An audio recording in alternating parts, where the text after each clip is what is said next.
سجدے طویل کر دیں، مشکلیں قلیل ہو جائیں گی۔ راستوں پر نشانیاں وہی لوگ چھوڑتے ہیں جنہیں پیچھے رہ جانے والوں سے ملنے کی خواہش ہو۔ کامیابی ہمیشہ ناکامیوں کے بعد آتی ہے۔ اس دنیا میں فتح صرف اسی کے لیے ہے جو شکست کو مان لینے کا حوصلہ رکھتا ہے۔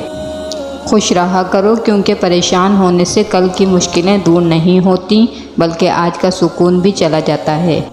اگر کتا، بلی، مرغی اور گدھا کسی ایک ہی جگہ مل کر سے رہ رہے ہوں تو سمجھ لیں کہ یہ کسی کے پالتو ہیں، ورنہ ایسا اتحاد ہونا ناممکن ہے۔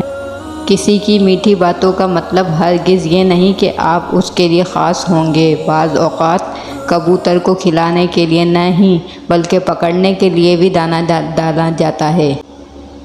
لوگوں کے ساتھ ان کے کردار کے مطابق رویہ اختیار نہ کریں بلکہ اپنی تربیت کے مطابق رویہ اختیار کیجیے۔ ہمیشہ قصور تربیت کا نہیں ہوتا، کچھ رنگ صحبتوں کے بھی چڑھتے ہیں۔ زبان کا کہا دنیا سنتی ہے اور دل کا کہا اللہ سنتا ہے۔ کتنے تعجب کی بات ہے، جب کہیں وفاداری کا ذکر ہوتا ہے تو ہم انسان کتوں کی مثال دیتے ہیں۔ حضرت علی نے فرمایا، اس شخص کی دوستی پر اعتبار نہ کر جو اپنے اقرار کو پورا نہ کرتا ہو۔ جس انسان کو غصہ زیادہ آتا ہے وہ انسان پیار بھی اتنا ہی زیادہ کرتا ہے اور اتنا ہی صاف دل رکھتا ہے۔ جب انسان ٹوٹ جاتا ہے تو تب ہی انسان کے اندر سے آواز نکلتی ہے کہ کوئی بات نہیں، لوگ نہ سہی، اللہ تو ساتھ دینے والا ہے نا۔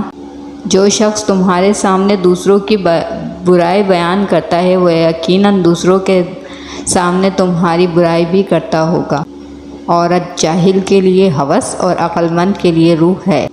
کسی کی بدتمیزی سے مت گھبرائیں، وہ بس اپنا تعارف کرواتے ہیں۔ سمجھداری ان میں اسی میں ہے کہ آپ انہیں پہچان کے آگے چل دیں۔